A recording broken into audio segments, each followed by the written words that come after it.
Welcome back, students. We will be continuing our B.Ed lecture series. We hope you are doing well. Today we will begin with some new important topics. Before moving on, those who are new to this channel, please subscribe. Do enable all notifications. Watch the video till the end. Don't forget to appreciate us by clicking the like button. You're already watching Study with AVAI. Let's begin with the revision.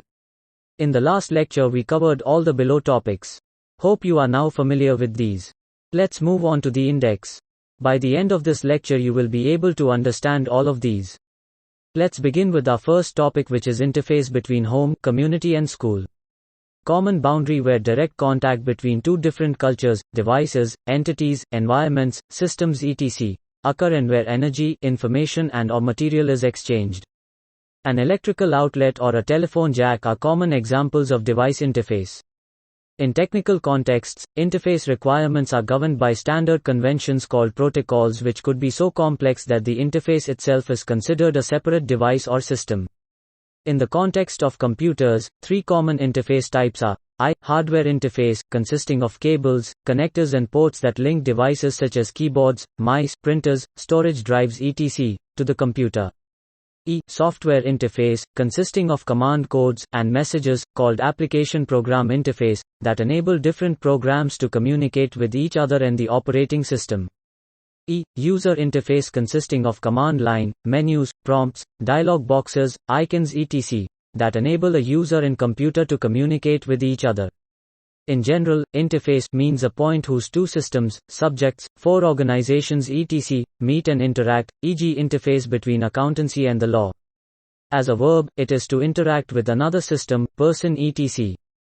The computing interface is to connect with another computer or piece of equipment by an interface, e.g. the hotel's computer system can interface automatically with the booking system. Interface is also a situation, way, or place where two things come together and affect each other, e.g. the interface between technology and tradition. Interface can also be explained as I. A surface forming a common boundary between adjacent regions, bodies, substances or phases. E. A point at which independent systems or diverse groups. Moving on with home, school and community interface. Parent involvement in children's education has long been recognized as an important element in effective schooling. These appear to be high positive correlations between parent knowledge, beliefs and interactive styles, with children's school achievement.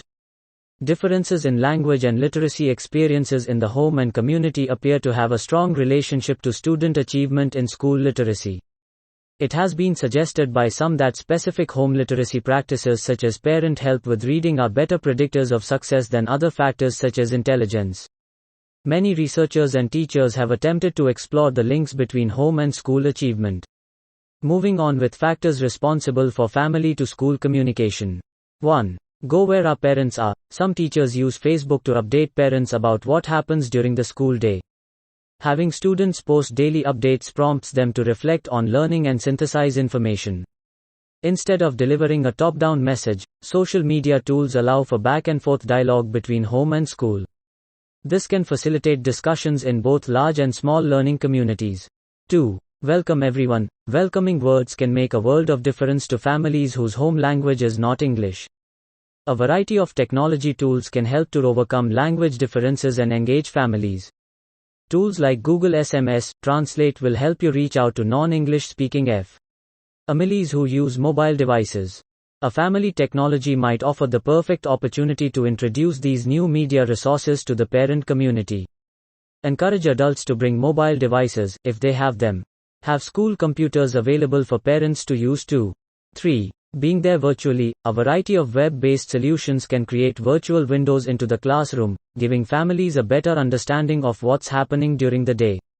4. Cell phones, smartphones and other mobile devices can help busy educators connect with on-the-go families.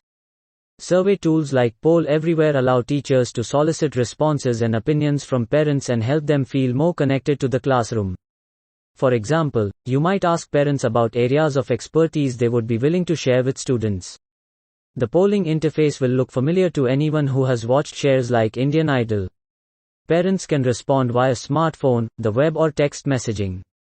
Of course, being available to parents round the clock can have drawbacks. Teachers who share personal contact information with parents agree that it's important to draw some boundaries. By setting up virtual office hours, you can let families know when you will be available to connect online.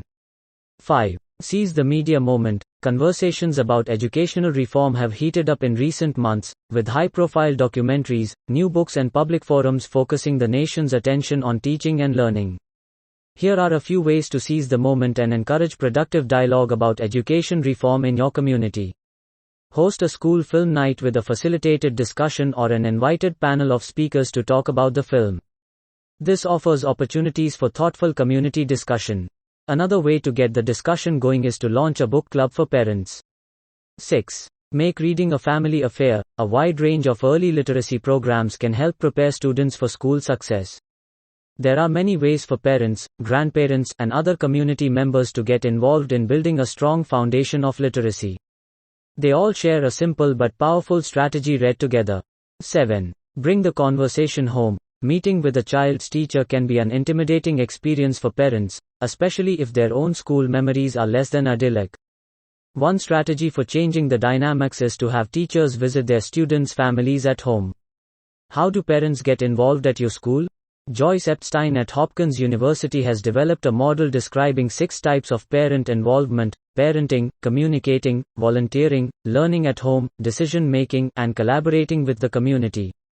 Visit the National Network of Partnership Schools for more information about how to develop the whole spectrum of family engagement. 8. Student-led parent conferences. When students are part of parent-teachers conferences, good things can happen. Parent attendance often improves when kids participate. Students have an opportunity to put their presentation skills to work and to reflect on current and future learning goals.